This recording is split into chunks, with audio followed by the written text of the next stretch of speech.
चरणदास जी महाराज, साधो निंदक मित्र हमारा, निंदक को निकटे ही राखो, होन न देऊ न्यारा, साधो निंदक मित्र हमारा। निंदक नियरे राखिए आंगन कुटी छवाए, कमरे में नहीं बीच आंगन में रखो, उठते बैठते देखे, एक एक दोष वर्णन करें। ये बड़ी बढ़िया बात है। निंदा करने वाले भारी पापों का नाश कर देते, बात मान लो।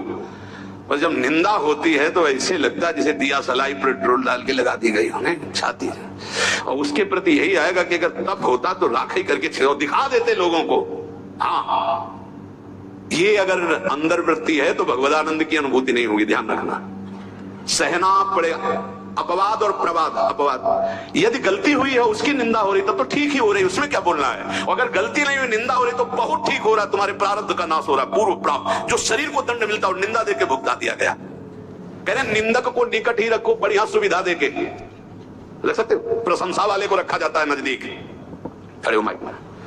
तो आप लोगों के बीच में हम ये बड़े गर्व से कहते हैं कि पूज्य महाराज जी का सानिध्य हमारा परिवर्तन कर दिया, और हम ठीक है। और वही माइक से बोलने लगे बड़ा दुर्भाग्य इनका संग मिला। दृष्टि को बदल जाए तो कह देना, बड़े बड़ों की बात होती है, छोटों की नहीं। निंदा में अच्छे अच्छों की दृष्टि बदल जाती है, रौद्र दृष्टि हो जाती है।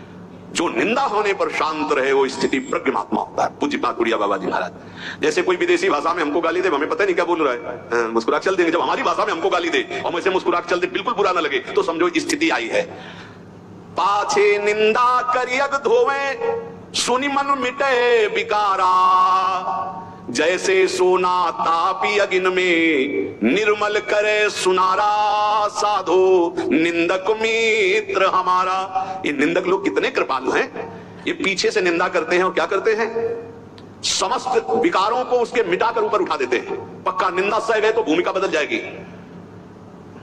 बहुत कठिन है निंदा सहना, बहुत कठिन है। निंदा सह गया तो द्वंद्व सहने की ताकत आ जाएगी। स्तुति बहुत अच्छी लगती है, नहीं लगती। बगल से निकल के कोई भी ये कह रहा कि बड़े भाग्य हैं ऐसे महात्मा के दर्शन, और कान में पड़े तो ऐसा लगता है बर्फ की सिल्ली रख गई।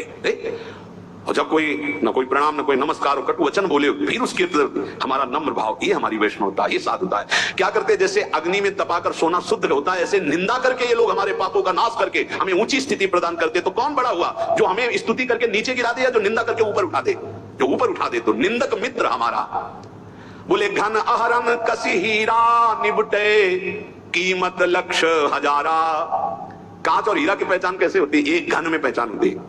घन लोहे का एक हथौड़ा जैसा होता है, और उसको ऐसे रख के पक्की जगह पे लोहे पे, और ऊपर से घन मारो। अगर नकली हीरा है तो छार छार हो जाएगा, असली हीरा है तो कुछ फर्क नहीं पड़ेगा। तो बोले असली संत में जहां गाली गलौज निंदा अपमान करो कोई फर्क नहीं पड़ा। अगर टूट गया तो नकली हीरा था, असली हीरा नहीं।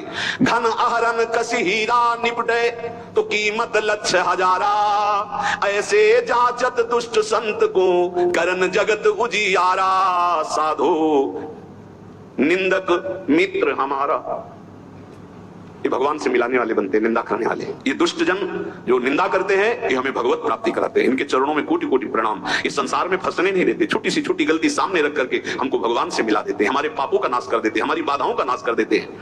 जोग यज्ञ जप पाप कट नहीं तू करे सकल संसारा, और बिन करनी मम करम कठिन सब मेटे निंदक प्यारा।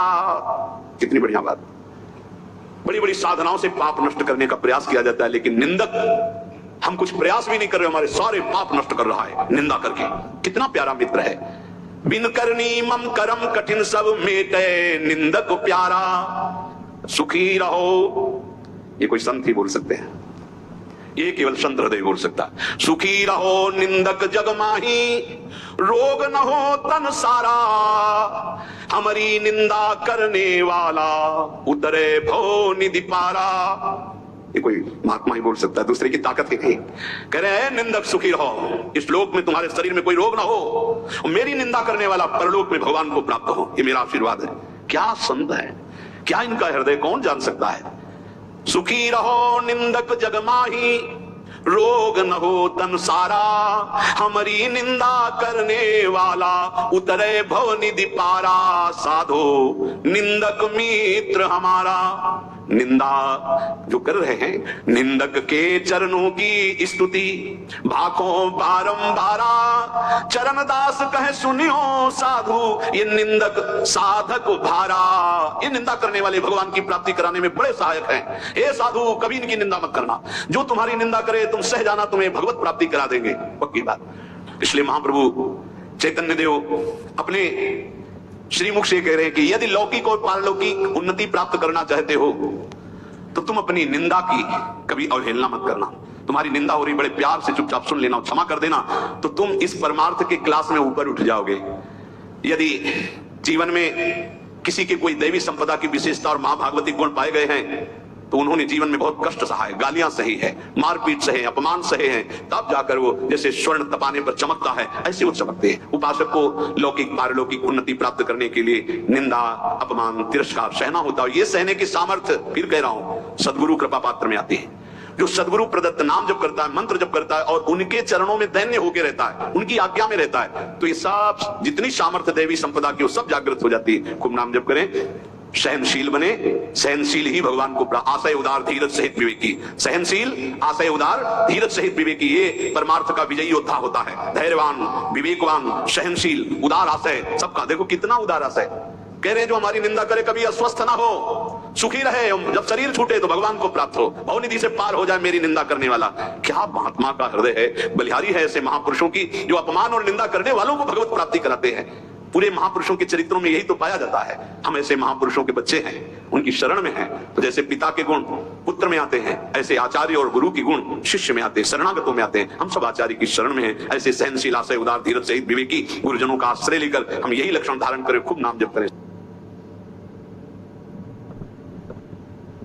चलो मन वृंदावन की ओर।